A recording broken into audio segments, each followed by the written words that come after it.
Hey, welcome back to Crimes and Closets. This is Christy in my closet in St. Louis.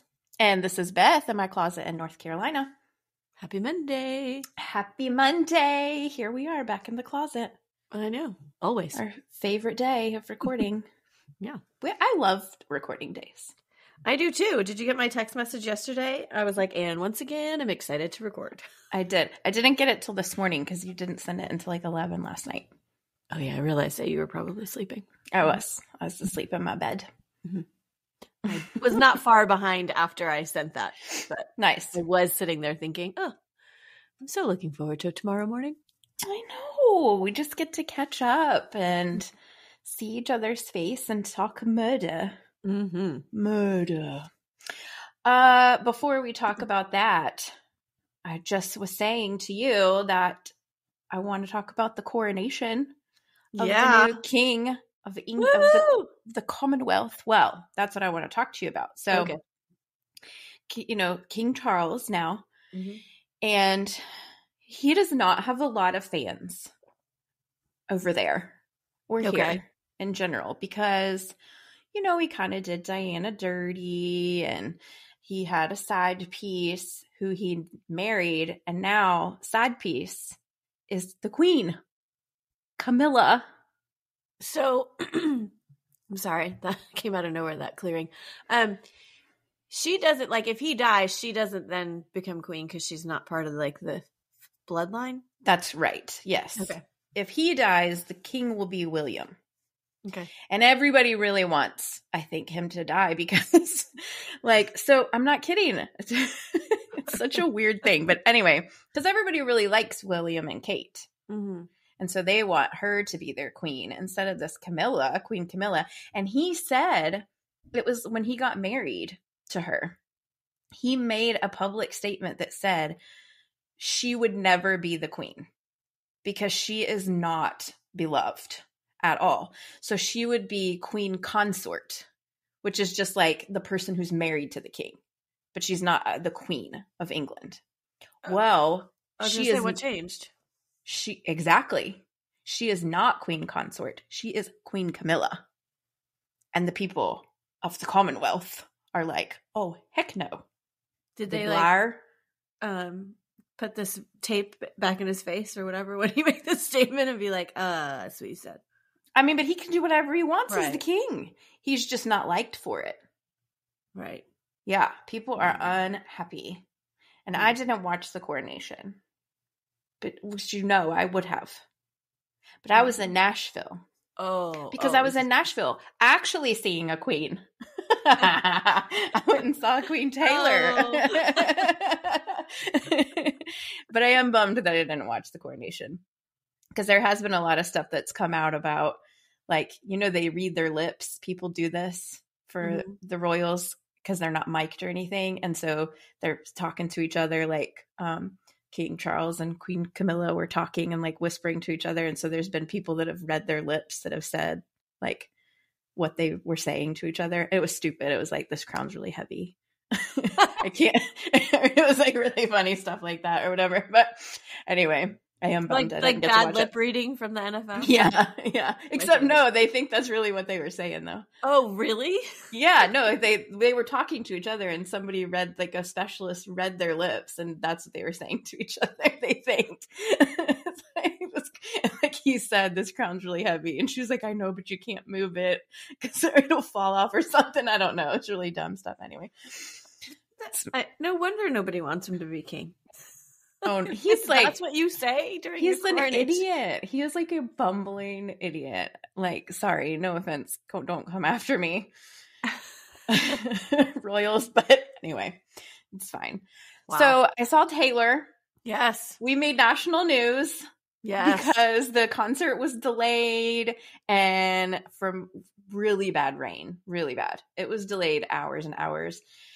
We did not have to wait hours and hours because I took my daughter, who's only 9, and I knew she wasn't going to go on because it was thundering and lightning. So I was like, there's no point in us going to the stadium now because she's not going to perform. She might not at all.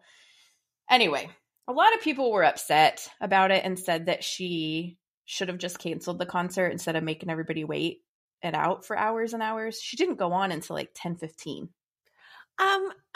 Okay, so like I kind of understand that, but I also like understand all of you not all of you, but there's probably a significant amount of people that traveled for it that are grateful that she still did it, because that would have been probably it. They wouldn't have gotten to see her then. Exactly, right. Yeah. So anyway, I was on the boat where I was glad that she went ahead and performed, because we did travel. And we didn't have a bad experience like waiting, because I mean, honestly, like my daughter, it was like a big tailgate party, like a Swiftie tailgate party. Like people were just walking around, like trading friendship bracelets. And we actually were able to get merch because we had so much time. We ate, and we, like everyone was singing Taylor songs really loud at the top of their lungs. And so she was just living her best life. She was with her people. My kid was fine. And then, but here's the cool thing though. So Nashville has a noise ordinance at 12:15. It's supposed to shut down. Girlfriend paid the fine and kept playing. Wow. Isn't that cool? Yes. Because everybody was like, it was at the Tennessee Titans Stadium, Nissan Stadium. Yeah, across the river.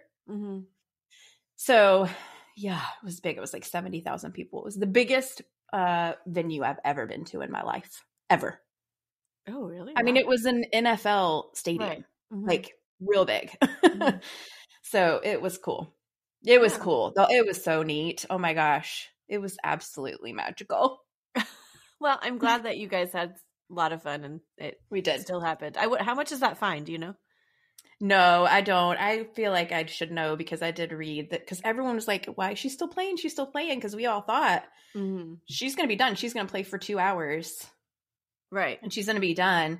No, she kept going. I think she played until it was after 1 in the morning when she finally quit. And it was and it rained a little bit, like while she was playing, which sounds crappy, but it wasn't. It was magical. Right. The whole thing was magical. Yeah. I'm telling you. Yeah.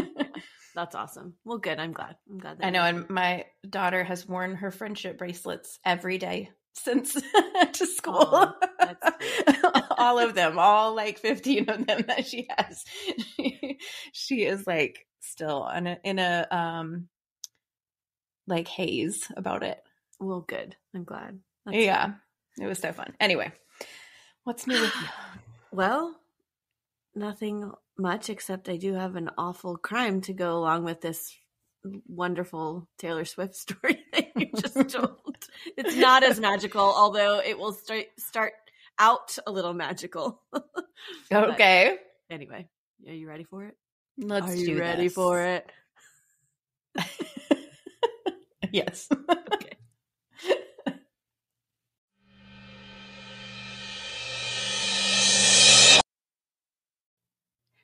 This suggestion came from our listener, Lord. Why are you laughing every time we don't say okay so or so? This suggestion. Oh, okay. Well, okay. So this suggestion came from our listener, Lauren. She sent us an email, I think back in like February, asking us to cover it. Okay. Hi, Lauren. Hi, Lauren. Her family is from this tiny town that we're about to head to, but moved out of it before this crime occurred. So they were not living there. All right. Well, good. That's good. That's great. And I'm also just really glad that they got out of there, because this tiny town was really destroyed because of this story. And also just the area to me does not seem very appealing in general. I actually have no idea where they ended up moving. It could have just been like outside of this town, but somewhere in the area. So if I am totally destroying your area, I'm sorry, but it just doesn't seem appealing to live anywhere near this place. Okay. All right. Okay. And I'm going to explain, because I'm going to give you Where background. are we? Are we in like Antarctica? Where? No, we're in Georgia. I love Georgia.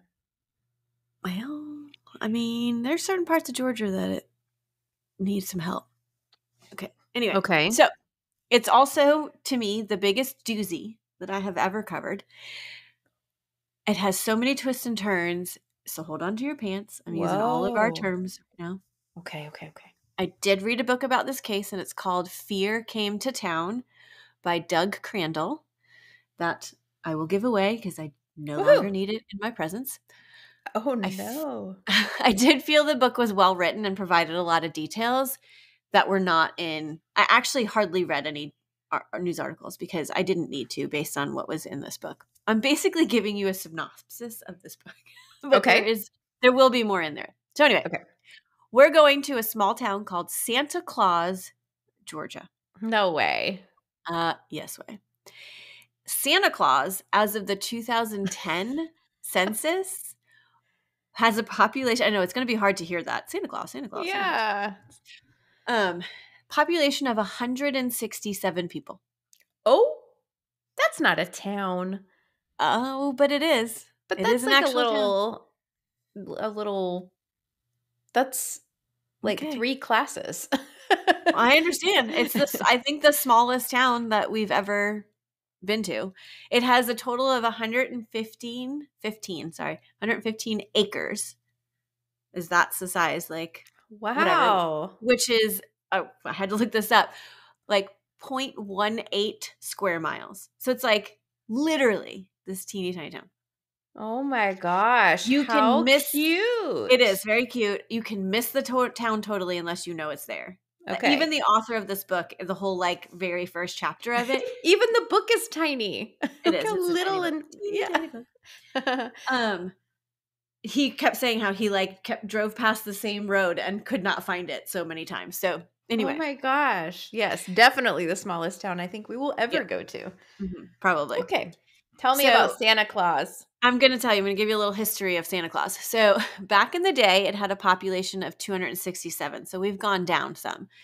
It's located about 75 miles west of Savannah in Toombs County, Toombs. Okay. So, I think that's how you say that. This small town was incorporated in the 1940s. Just about all of the street names are Christmas themed, like December, Candy Cane Lane, or Drive, Noel Street, Dasher Lane, all this. A pecan farmer and his wife founded the town.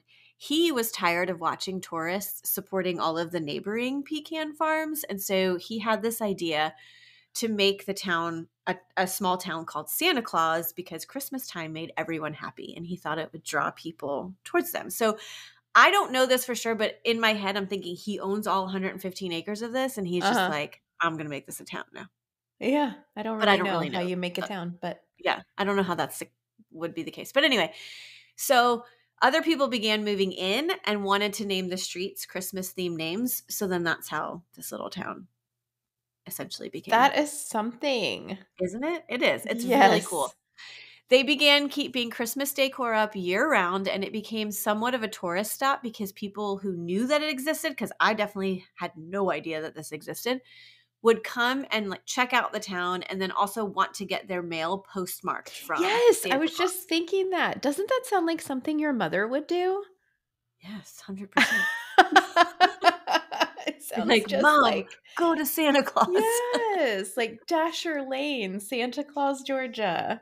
Yep. Well, unfortunately, our crime here occurs on Dasher Lane. Oh my gosh, weird that I just said that. Yeah, I know. Weird that you picked that one to highlight. So the Toombs County in general was somewhat of a poor area. The like median income for a family was like $25,000. Okay. So not a whole lot of money. There was high unemployment rates, high level of drug addiction, poverty, and off the charts and violent crime. Oh no, that's not Christmassy, guys. No. Well, that's the county. So Santa Claus is in that county, but the county in general. The county actually got the nickname Bloody Tombs because of how violent their crime was. Oh, yeah. Okay. I get you then. We don't want to live there. No thanks. Yeah. Guys, are you okay? You guys okay down there? Yeah, no. I don't know. I do want, if anybody lives down there, I need to know the answer to this next question that I'm going to have, because it's also was known as a pretty racist area, which we've definitely come across in Georgia before and other areas. But Toombs County High School had segregated proms. Again, probably something that happened in other places. However, they were still doing it in 2015. No, ma'am. That's the last article that I could find. I couldn't find anything more recent. And they had 3 different proms: a white prom, a black prom, and a Hispanic prom. Yeah, nope. Cannot support. In this, well, I know, but in this article, they state that it was not racially like driven at that time. It was that they were honoring the diverse cultural traditions and different tastes and in food and music, and that's why they had them separate. And that everyone said the was racist. exactly. Everyone was invited to go to any and all of them if they wanted to. But there was a student that someone like in one of the articles that was like, yeah, but we was pretty strongly discouraged. So not really. So it's just a front, that part. So wow. Holy yeah. Lord. I mean, I don't mean to sound naive, but really?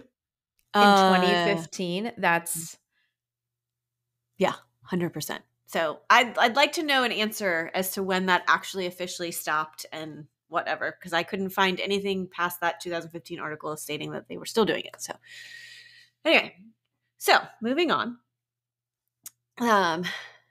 There's that's not the crime. I feel like that's the crime right there. It should be the crime. That's definitely the crime. Somebody finish end this racist prom situation. Wow. Okay, so we're moving on from the history of the town to a couple of their residents. We have Kimberly Denise Lamp, who was born on February 25th, 1964 in Metter, Georgia, which is about 30 minutes northeast of Santa Claus. She had a rough childhood. When Kim was about 3 years old, her father was murdered for stealing chickens. He was just trying to provide food for his family, and so he was doing what he had to do, but somebody decided that it was too awful of a crime and had to murder him for it. So after this, her mother abandoned her and her siblings, which got them into the foster care system. So she ends up losing touch with all of her siblings because they were put in different homes. And Kim didn't handle being shuffled around so many times very well. And at a young age, she became addicted to drugs. At the age of 12, she was sent to an extremely supportive foster family their last name was the Driggers. She loved being there and she thrived while being with them. And she ends up getting married at the age of 21 in 1985 and welcomes her first child into the world named Brandy. Not long after this, her husband leaves her and she loses custody of Brandy to him. She's still at this point struggling with her addictions and whatnot. And so soon after that, she meets another man, but he isn't a very good man. And in 1986, she has another daughter named Amber. And then in 1989, she welcomes a set of twins, Bryant and Brooke. And this not so great guy that she's with ends up leaving Kim. And so then she eventually loses custody of those 3 children as well. And they become part of the DFCS system in Georgia and are in foster care. Okay. So a couple of years later, she reconnects with one of her sisters, Connie, which after all of these years is a blessing because they were, separated at a young age. And she's determined to get clean and to get her children back. So in 1992, she shows up at Vermont Vernon Pentecostal Church and is welcomed there with open arms. The church warmly welcomes struggling people and helps them get back on their feet. Like I think they were kind of known for doing that kind of thing at that time. Okay. She becomes friends with the pastor and his wife and gets straight on the path of recovery. She cleans up, gets a job, cleans up the 1-bedroom apartment she has that even though it's not in the greatest of neighborhoods, she's making it a safe place to bring her children back to and a warm home. Okay. So within a few months, she's able to get back visitation with a plan for reunification with her children. And after a short while of having the kids back, Kim starts to doubt her ability to care for them. And she ends up making a plan to bring them back to the foster care system. Okay. A few days after that, though, she realizes that, no, I really want to try again. So she brings one of the children home, Amber. And then within a few months, she brings the twins, Brooke and Bryant, home with her. You know what? I respect this. No, she's 100%. Like, I know my limitations here. I want to do the best for them possible. I want them to be safe, no matter what that means. Right. Yes. And she had the full support of that church. Like the pastor and his wife, like actually helped her like coordinate getting the children back into foster care so that they knew it wasn't just like, I'm back on drugs. And like she's just like, wait a minute, this is overwhelming.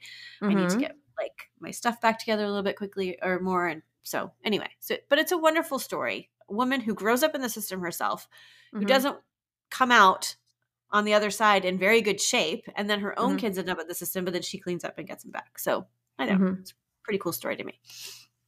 So, and that's not even actually the end of the feel-good part of this story. So thankfully, we've still got a little bit more feel-good Okay. left in us. Kim then meets someone, a local mailman, and he is the total opposite of her. He's an introvert, and his name is Danny Lewis Daniels. Danny Daniels. Danny Daniels. Every time I read that and all the things, I just kept getting so confused. I'm like, wow, so people actually name their kids the same name as their first name? I don't know. Anyway, maybe that's not what was on his birth certificate. I don't know. But anyway, he was born on May 21st, 1950. So he's like 14 years older than her, I think, a little bit older. And he was born in Tifton, Georgia. Do you know Tifton? Do you remember Tifton? No? Isn't Do we know Tifton? That one podcast, oh my gosh, why can I not think of it, where the beauty queen went missing and was found in a pecan farm like years and Oh, years later because of that podcast? It was Tifton, Georgia. I'm pretty sure. okay. Yeah. Okay. Anyway, I remember that. Anyway, so that's where he was born. But he spent many of his years living in Santa Claus because his father had been the agricultural commissioner for Toombs County and had some land there. Mhm. And so he left it to Danny when he died. So Danny had decided to build a home on that property with the intentions of like raising a family there. Mhm. Danny had been married previously, and he and his wife had adopted a daughter named Jessica. Love And that. when they divorced, Danny got custody of her. I don't know the circumstances surrounding all that. I just know that he got custody. He was a good man, and Kim quickly fell in love with him and knew he would be a great father for her children as well. The two got married on December 3rd, 1992. Kim and her children would move into his home in Santa Claus, and they would make it a wonderful home for all of the kids. Danny also adopted her 3 children as his own. Oh, cool. Her daughter from the previous marriage, earlier when she got divorced and he got custody, Brandy, would often come and visit because she had siblings there and she was very welcome there. Kim would become a stay-at-home mom. They didn't have much money to live on, but they made things work and stretched it as far as they could for the kids' sake. At first, Kim struggled with integrating the two families. I mean, that's hard. Even though you have this great relationship, it's still hard to like get all of those kids together and handle everyone's schedules and whatever. Right. And But have them over all get along and, stepdad, stepmom. It's a whole thing. Yeah, exactly. Over time, they got into a routine and things became more easy. She loved to spoil the kids at Christmas time and would often shop all year long because they had to make things stretch. So she would just like buy little things here and there. And by the Oh, time my Christmas mom came, did that. yeah, it's just, I mean, it's just Big magic. family vibes. Yes, yes. She really leaned into that essence of that little town. After a couple of years, Kim told Danny that she would love to open their home to more foster children. So here's more of the feel good. Like, she's like come so far and now she wants to do what was done for her for other kids. Oh, I love that. You know what? We all need to be like her. Yep. Be like needs Kim. to be Kim and Danny. Mm-hmm. Kim was aware that her background could hinder her from becoming a foster parent, but the couple still went through the process and became approved. By the fall of 1995, the same social workers that had come out to take her children from her and out of her care were now seeking her out for placements. The Daniels had become one of the best foster families that they had in the system. I believe it. They had many Kims, not Kims. Many Kims. Little Kims. Actually, very many Kims. Very many kids come in and out of their home, and they would bring them to church, and everyone would gather around them like, oh, who's part of the Daniels family this week, and whatever. And they even encouraged the kids to call them mom and dad, which I have mixed emotions about. But if that's what the kids need, then all for it. Like, sometimes that's what you need. You need that stability and to be able to say those words to somebody. So, amazing story. But we all know that that's not why we're here. No, let's just, you know what? Let's leave Santa Claus there. Can we? I know. Can you? I mean, I can't even imagine going any further with this because of the name of the town, the essence of the town, and this family. Like, who? No, I want nothing more to happen. I want to close my eyes and be blind to all of what I'm about to tell you. That's not what we do on Mondays. I know, it's not. So, as we all know, tragedy strikes this family. In December of 1997, the family had 7 children in their home. Jessica, which is his daughter that was adopted in his first marriage, she's in high school. We have Amber, Bryant, and Brooke. I don't know the age of Amber, but Bryant and Brooke were 8 years old at this time.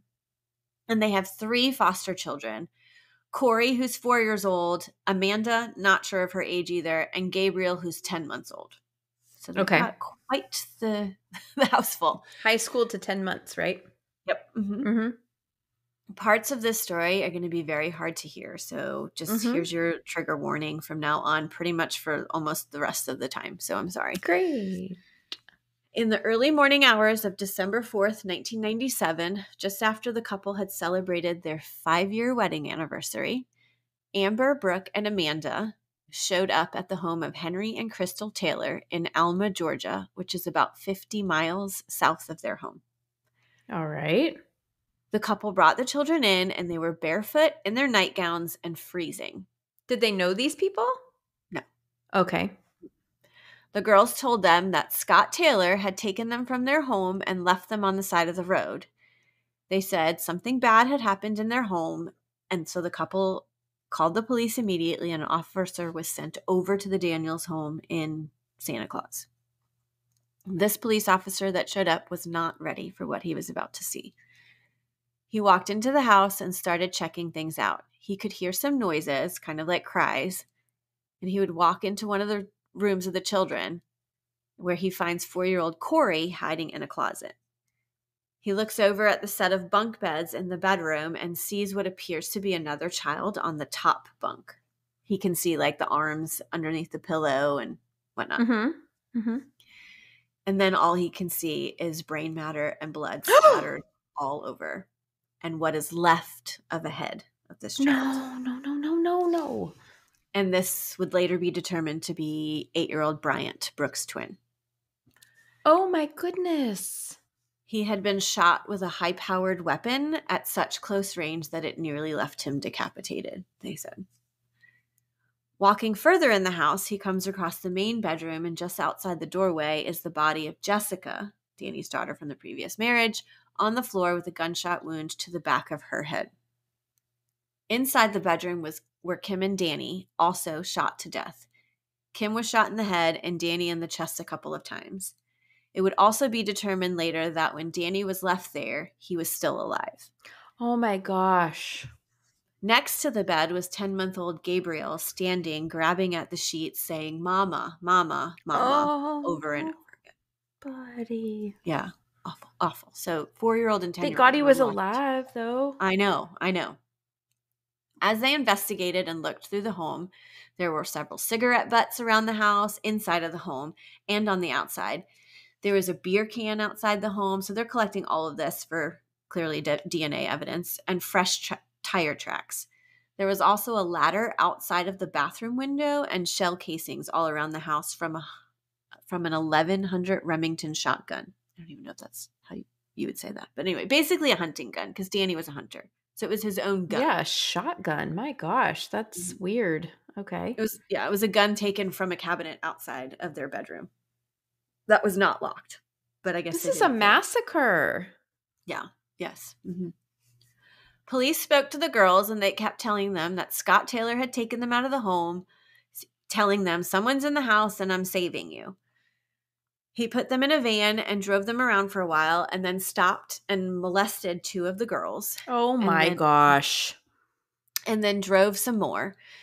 They tried to get away at one point, but he chased after them and caught them, and he also had the gun or a gun with them, but they were scared of it, so he threw it over a bridge, they said, at some point. He then just all of a sudden told them to get out of the van, and that's how they ended up at the Taylor house, because I feel like maybe that was like they were at the end of their driveway or something, but that's how they ended up there, because he just let them go at some point. And by the way, they were no relation to Scott Taylor. I was just going to say, is Scott Taylor and they were at the Taylor house? Yeah, no relation. Just coincidence. So. Who's Scott Taylor? That is the freaking question of the year. I mean, we know. We find out. This is solved, just so you know. But yes, that's what we're trying to figure out. So police get right to investigating this, and they're trying to figure out who Scott Taylor is because they don't have any record of anyone with that name affiliated with the Daniels. There is a report in Alma, which is where the girls were, that town 50 miles away, of a stolen van. A 60-year-old man named Jerry Johnson, who was wheelchair bound, called and said his van was stolen. He said a couple of local guys had come over to drink and play pool, because apparently this was commonplace for him to just have people over and drink, do drugs, and play pool. Mm-hmm. And he had gone to bed, and they were still there playing pool. And I guess it's kind of like a screen, like a porch or patio area that this pool table's on. So he just left them. And he was pretty sure that the person who took it was named Jerry Scott Heidler, because that was one of the guys that was there. He said he was kind of shady and had been acting a little strange and had had a rough few days and was certain it was him who had taken it. So anyway, I'm mentioning this because the girls were taken in a van and then brought to Alma, and there's this missing van from Alma. So they were just like, well, maybe something to that. Let's kind of check that in. Like, worth looking into. So they start trying to connect the family to someone in Alma. They went through the DFCS. You know how it's always changed? Like sometimes it's DCF. This one is DFCS. DFCS files of children that had been placed in their home, and they came across the name of a 9-year-old girl named Joanna Mosley from Alma. Police thought it was worth looking into her family, as this was the only connection between the Daniels and this small town where their children ended up. So Joanna had come from a rough home. Her mother, Latrell, was an alcoholic and would date unsavory men, some of whom would do unsavory things to Joanna. No. Latrell was not a present mother at all. She had no rules and mostly did not care what happened to her children. And police discovered that she had 4 children in total. Well, 4 other children, besides Joanna. George, Steve, Lisa, and 20-year-old son, Jerry Scott Heidler, the one who the other Jerry thinks stole his van. And his sister was in, at some point, the foster care of Danny and Kim. The Daniels. There's a lot of alliterations in this story, right? Like Danny Daniels, Jerry Jones, or whatever. Like, Yes. There's lots of craziness. Okay.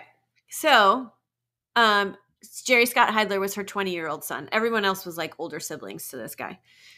Police went to Latrell's home, but figured they're not going to find anything, but just wanted to go and question them. And to their surprise, the stolen van was parked behind the home. And as they were approaching the home, Jerry walked out of the house and noticed them and runs back into the house, which, doesn't seem suspicious at all, Jerry. Don't worry about it. Just run. When police knocked on the door, Jerry's older brother, Steve, answered. He said Jerry was not at home, but clearly that was a lie. We just saw him. And so then they searched around the house, and one officer saw this like wood panel leaning against the house. And it looked as if it had like been moved just recently. And so they removed it. And underneath the house, there was Jerry just lying underneath the home. Wow. Okay. Clearly you've done something wrong if you're going to go and hide underneath the house, right? Mm-hmm. So they take Jerry into custody and they question him, and he fully admits to murdering the 4 members of the Daniels family. No way. And they ask, well, what happened? And he goes, I went berserk, I guess. This is his answer. Yeah. So what?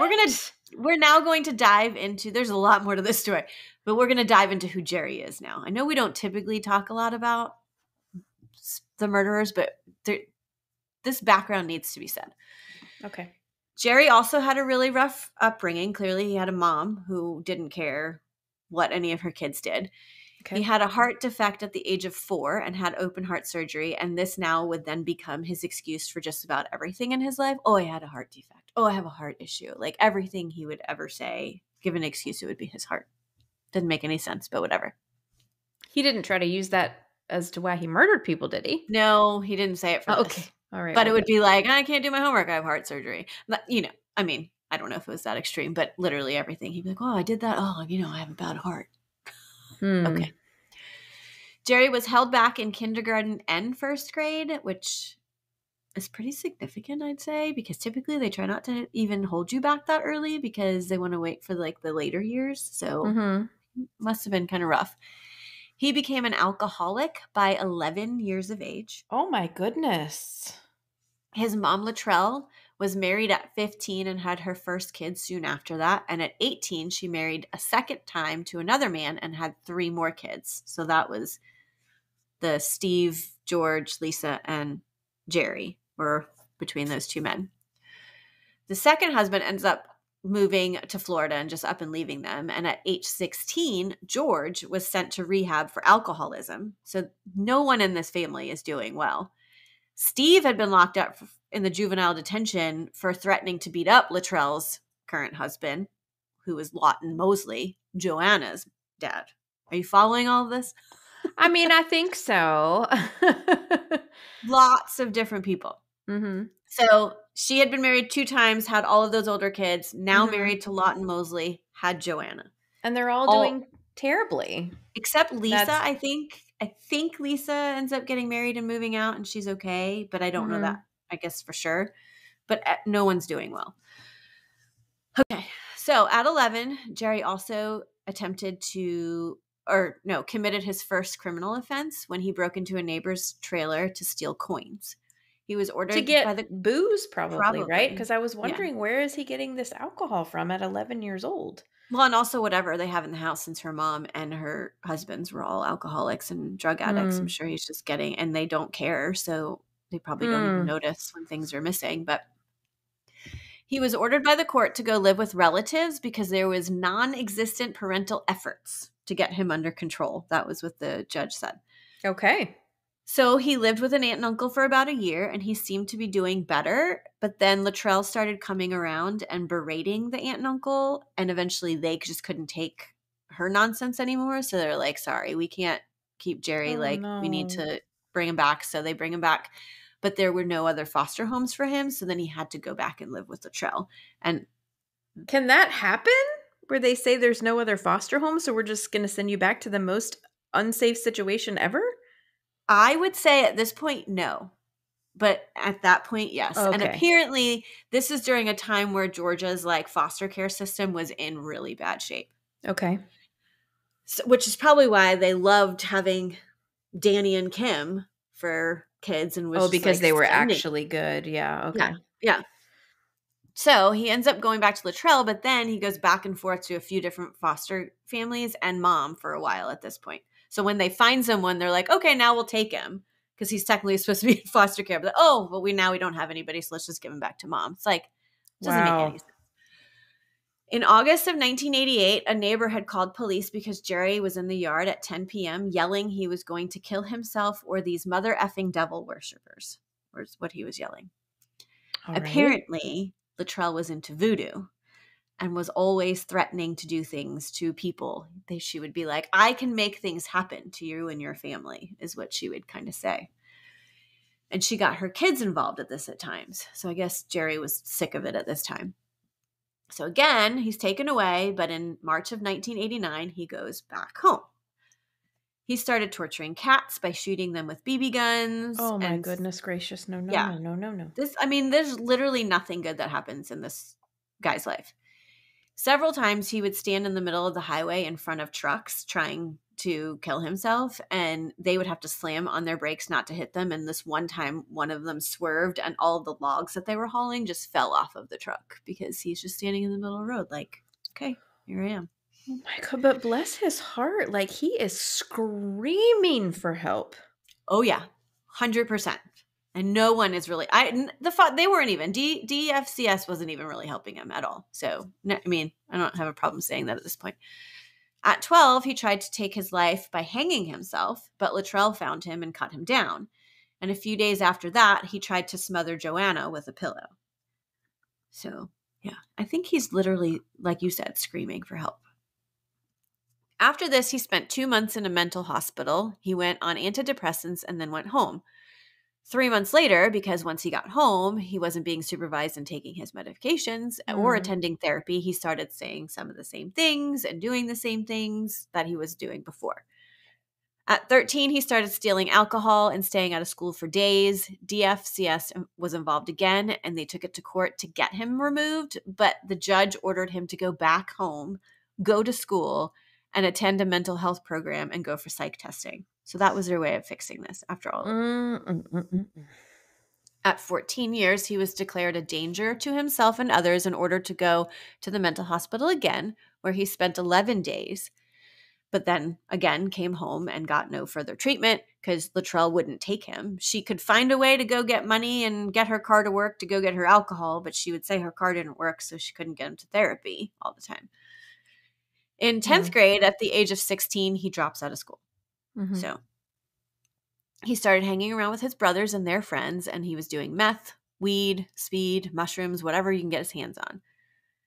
In 1995, Joanna was removed from the Latrell's home and sent to Danny and Kim's, and this is where the two families meet in 95. Okay. After some time at their home, Joanna had asked to see her mother. Although it was against the rules, Kim made the drive, the 50 miles, to allow this visit because she just wanted to help fix their relationship. She wanted to be the one to make this right. She wanted to be just like the Driggers were, like, this is what I want to do. So she met Jerry, but he introduced himself to them as Scott Taylor. Ding, ding, ding, ding, ding. Scott being his middle name, and Taylor being the family name on Latrell's side. And apparently this is how he would introduce himself to people who didn't know him or his past. So it was a way of being this different person for people who may not have known everything.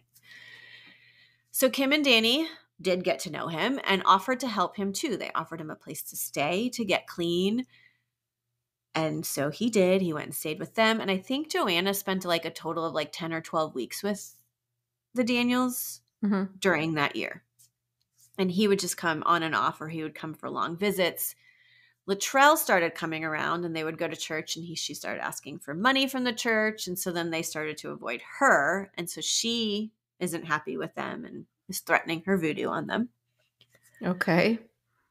So then Jerry meets a girl named Maria. She gets pregnant and has a son named Joshua, but Jerry is nowhere near ready to be a dad. He's still going to the Daniels and kind of trying to get on the right path, but not really. And at some point he starts to show interest in Jessica, who's the daughter. Jessica's young, much younger than him. I mean, I want to say like at least 5 years. I don't remember the age difference, but I want to say at least 5 years age difference. And she wasn't interested in him, and she thought she kind of got uncomfortable and didn't really want all the attention he was giving. So at some point, Danny and Kim were like, you know what? It's probably best not to have Jerry hanging around our house anymore. Like, he doesn't seem to really be getting clean, and he's now making our children uncomfortable. So let's kind of cut this off.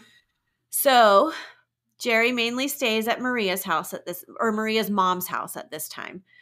Maria, he's there to help with Joshua, although he's not a very much of a help. Maria is his kid's mom. Yes. Sorry. Okay. He would also call the Daniels house late at night and ask to talk to Jessica, and Danny would be like, dude, she's asleep. You need to go to sleep. Just stop calling. One day in 1996, Danny heads out to work and decides that after work he would go to see Jerry and let him know, hey, you can't come around anymore. Please don't quit call. calling. Just leave us alone. So the family at that point after that would run into Jerry every now and then at the grocery store or something, but that he would act like he didn't even see them. They'd be like, oh, hey, Jerry. And he'd just like look and then walk away like, nope, I'm not talking to you. So in 1997, Maria and Jerry are now expecting their second child. Over this year, things get really bad at home again, and Joanna accuses an uncle of raping her, and the DFCS get involved again. And Jerry starts acting out even more because he's now seeing his sister go down all the same roads that he went down. Like, they keep getting involved, they do something, but then she ends up back, and her life is going to be ruined just like mine is, and all this. So he steals 2 cars and drives recklessly and gets arrested for both. Goes to treatment, or is ordered to treatment, but never gets the help. I feel like if you're ordered for something, it's like they should literally take you physically and bring you there and be like, here you go. You need to do it now. Yeah, right. But apparently that's not what happens, or not what happened then. At the end of November in 1997, he goes to Maria's house because she's not feeling well. Jerry and her mother take her to the hospital, and the baby has irregular heartbeats, and they decide to deliver the baby, but he's stillborn. Oh, So, no. So now this is another thing that You Jerry... are kidding. Nothing good happens to this Nothing. guy, but like, oh. Yeah. I mean, I want to say like he's not taking responsibility and getting help himself, but no one's helping him get the help either at the same time, you know? So Jerry doesn't handle this well. The baby's funeral was on December 2nd, 1997.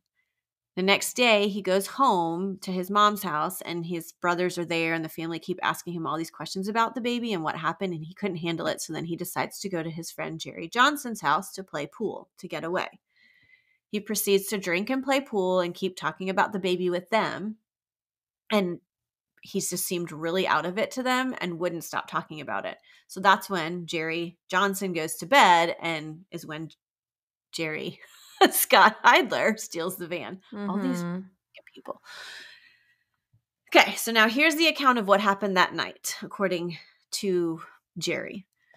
He said he was in sort of a trance-like state because he was just so sad and overwhelmed with everything with his stillborn baby, and he arrives at the Daniels house and the dog, so he steals the van. Why did he even go there? He doesn't know. Like, he's saying he doesn't know. He doesn't know what made him go there, but he was mad at them for some reason. Okay. And he did intend to kill... Well, for saying that he couldn't come around anymore. Well, yes, that's part of it. But that was over a year ago. Still. Yeah, I mean, clearly he's holding on to it. So he stole the van. Now, it has been stated that Jerry's like not very smart. You know, he dropped out at 16. He was held back so many times. But there's been little things that he does that he's like, well, clearly he's thinking about something, because he would make a mental note every time he went over to Jerry Johnson's house of like, okay, when Jerry goes to bed, he locks all of the doors and all the windows except for this one door, because that's where he parks his wheelchair to charge at night. And so that's kind of a deterrent to not be able to get in, but he knows that that door's open and how to get in. And he also makes note of where he always hangs his car keys. And so that night he knew exactly how to get back into the house to grab those car keys to get the van. So they were saying that he was very much planning this in his head. Mm-hmm. So he drives up to the house, and the dogs that the Daniels have don't bark because they're used to him being around in his scent. At least he had been in the past. So he gets out of the car. He chugs the rest of his beer, throws it to the ground. So that's the beer can that they found. He knows that there's a ladder in the shed, so he goes and gets it and goes up to the bathroom window, throws his couple cigarettes on the ground. Now, the Daniels had an alarm system installed a few weeks earlier because there had been burglaries in the area, and Kim was afraid that somebody was going to come in and steal all the presents that she had worked literally all year to amass. And so they get an alarm system, but it was busted on this particular night, and they just hadn't gotten a chance to like call somebody to come out and fix it. So had the alarm system been running properly, I don't know that any of this would have happened. But so he walks through the house, then goes and smokes a few cigarettes, putting them out in the carpet, whatnot. Ew. He goes to, Danny's gun cabinet, which is not locked. He grabbed the Remington shotgun, and at 1:30 a.m., he shot Danny in the chest and then shot Kim, and then Danny again because Danny wasn't dead and he tried to get up. But they said that he was likely still alive laying there, and so he likely heard all of the rest of what happened that night. Oh my Baby gosh. Gabriel was sleeping in the same room, so he was awokened by the noises. Jessica heard the shots and ran to the bathroom, and then Jerry went into the boys' room. Corey hid in the closet, and Bryant was on the top bunk, and he just walked over and shot him in the head. And he didn't want to shoot the foster care kids because he didn't have anything against them. He was going in there to kill the family. The Daniels. Biological / adopted children. So Jessica then runs from the bathroom towards her parents' room to check on them, and Jerry shot her in the back of the head as she was running towards their door. Brooke then yells, "Scott!" And he snaps out of his trance. He says, walks into their room and says, "There's someone in the house. I'm saving your life." And that's when he whisks them away, and we all know what happened after that. So the girls all picked Jerry out in a picture lineup as Scott. They're like, this is Scott Taylor. Mm-hmm. And as the person who had taken them and done all of the bad things to them. Jerry was arrested and would be charged with 4 counts of murder, 2 counts of molestation, 3 counts of kidnapping. And I know that sodomy got put in there at some point. Oh, no. Yeah. I didn't want to mention all of the things that he did. But, and then I want to say in the end, those molestation charges got dropped because the sodomy like incorporated that in it. So anyway, the maximum penalty for all of this would be death by electrocution. I bet it would. The town was enraged by this event. Santa Claus? Yes, the town of Santa Claus. And I believe Toombs and county in general. But yeah, the Santa Claus was enraged. He basically destroyed the town because it was never the same since. Like, people don't want to go there for a stamp of their town name anymore. Anyway, and there was a lot of talk of wanting him to be set free so that they could take care of him in true bloody Toombs fashion. Oh, yeah, no. Yeah. While in jail awaiting a trial, Jerry did many weird things, including making a substance that resembled blood and put it all over his cell multiple times, and making these little dolls out of tissues that resembled babies, as if like they were voodoo dolls. It's really weird. Well, because his mom was into voodoo, right? Yeah. Okay. Yes. But why would he just make these? It was always these 2 dolls that resembled babies. So they kept thinking it was like his 2 sons. But I don't know. I don't know. Who knows? He is not okay. No, he's not okay. He rewired a smoke alarm. How you do this in jail, I don't know. This jail apparently needs some help in security and whatnot, but he rewired a smoke alarm to make it seem like there was a fire happening in another part of the jail. So he's also not as stupid as everyone keeps thinking he is. And he also wrote on his cell wall, "Red rum them all." You guys know what red rum is. Yeah. Wow. Yes. Gross. Okay, Jerry. Are they getting him help? No. Oh. I don't think so. Well. He had 2 psych evals, and both said that he was competent to stand trial and that he knew right from wrong. And that he was not delusional at the time of the murder. They did make notes of all of his like past mental issues and that it would be possible for him to be found guilty but mentally ill. I don't know if that was like the term back then, because I feel like I don't hear that, but I've heard it in the last couple of cases that I've done. Guilty but mentally ill. Oh, okay. You know, like that specific term. Anyway. Well, that's very true. He is guilty, and I do think that he was competent and he knew what he was doing, but he is definitely mentally ill. So I guess maybe it's like, because I keep thinking like not guilty by reason of insanity. No, but this is just saying like, no, you did it, but you are mentally ill. And you need help. Right. Yes. Well, so, okay, this is why he's not getting help then. Let's get to that. So Jerry started making mental notes of the routines of the jail, like when the bed checks were. He knew that they checked him at 11 p.m., 2:30 in the morning, and again at 5 a.m. In June of 1999, this is all while he's awaiting to be put on trial. So he's arrested and just sitting in jail in Santa Claus, or Toombs County, not Santa Claus. He hid a small blade in a hole in his mattress. After bed checks, he would start to saw at the bars on his window, and then he would use Colgate and cigarette ash to make a gray paste to then like put it on the bars so you wouldn't see that there was a crack or anything in it. Wow. Yeah. This is some Shawshank. Yeah. On July 6th, he managed to cut through all of it, and it squeezed, not all of it, but enough to squeeze out of that window, and then cut through the fence outside in less than 2 hours and escapes. Yeah. A deputy sees him on, like, a deputy just driving down the road and sees him, and Jerry just kind of waves at him, like, hey, what's up? And I think he's only in like boxers and a t-shirt because he didn't want to like wear prison garb to like run away. So the deputy did try to turn around and find him, but he was gone. They didn't know where he went. 12 hours later, Jerry is seen walking down the highway. He's tired, he's sweaty, and he's bloody, I'm sure from squeezing through windows and fences. Apparently, he had spent all of this time trying to figure out how to break out, but spent no time on where he was going to go once he got out. So he ended up just turning himself in because he had nowhere to go. Because he wasn't going to go to Luttrell's. That'd be the first place that everyone would look. And he didn't have anywhere else to go. Wow. So now we get to the trial where they do get a venue change because they don't think he'll get a fair trial in Toombs County. So they get it moved to another county in Georgia. And in August of 1999, the jury selection is started and the trial starts pretty much a week later. The girls were prepared to testify, but end up not having to because they had a recording of them telling the police of what happened and of them picking out Scott/Jerry Taylor or whatever, Jerry Heidler, in a photo lineup. And I will say that the girl, one of the daughters, I want to say it was Amber, was upset that she didn't get to because she wanted to face him and she wanted to tell him that she forgave him because she didn't want to hang up on the anger, and just be sad all the time. So amazing, but she never got to do that. So the trial takes less than 2 weeks and the jury only takes 45 minutes to find him guilty, and they decline the guilty but mentally ill charge, or whatever it's called.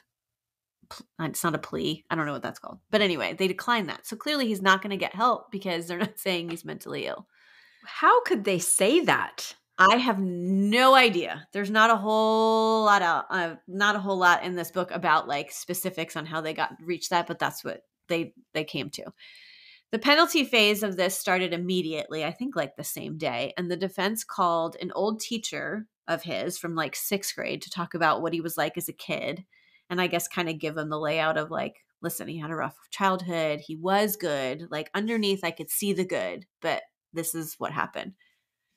Luttrell is convinced he didn't do it. It was somebody else and he's covering up for it, but she's just delusional in general. The defense tried to say he should be shown mercy because he showed the girls mercy by letting them go. Whatever. After he killed 4 people. Right. It's a bunch of bull.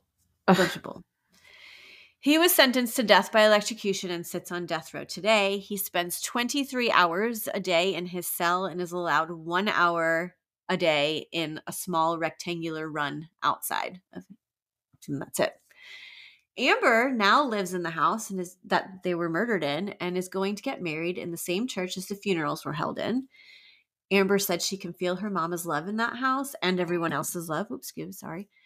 Brooke had a baby in her teens, and when they were in the hospital, they ran into Joanna, who had also just had a baby and visited with her some, and they said they have no ill will towards her because none of this was her fault, just because she happened to be in their home and whatnot. But thankfully, the surviving children went on to do okay. Like they're doing okay, and they're forgiving, and the author of this book like went to their house and they were showing them pictures. They showed him around the house. They even she's even invited him to her wedding. And anyway, so they're doing well from what I can tell based on the end of this book. So, well, that's wonderful. Yes. And a testament to their amazing parents and all that. Yeah. Yes. So anyway. What about little Gabriel?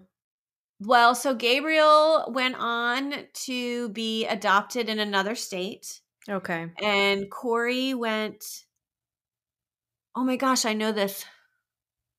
I think Corey and Amanda, because she was in the other foster, because the kids that were the Daniels children, like legal children, went to live with a sister, an aunt. And then, so Gabriel got adopted. And then I believe Corey and Amanda went to the Driggers, the same foster family that took Kim in when she was younger. Wow. That was so wonderful. Yeah. So it's like all these things like came full circle. Well, because Santa Claus is little. Yes. Yeah. Well, yeah. Well, she didn't live in Santa Claus when she was younger. So she was outside of there. But why did this happen? First of all, like there's no mental illness. Yeah. Yeah. That's literally the only. And trauma. Mm-hmm. Yeah. Oh, it's awful. It's awful.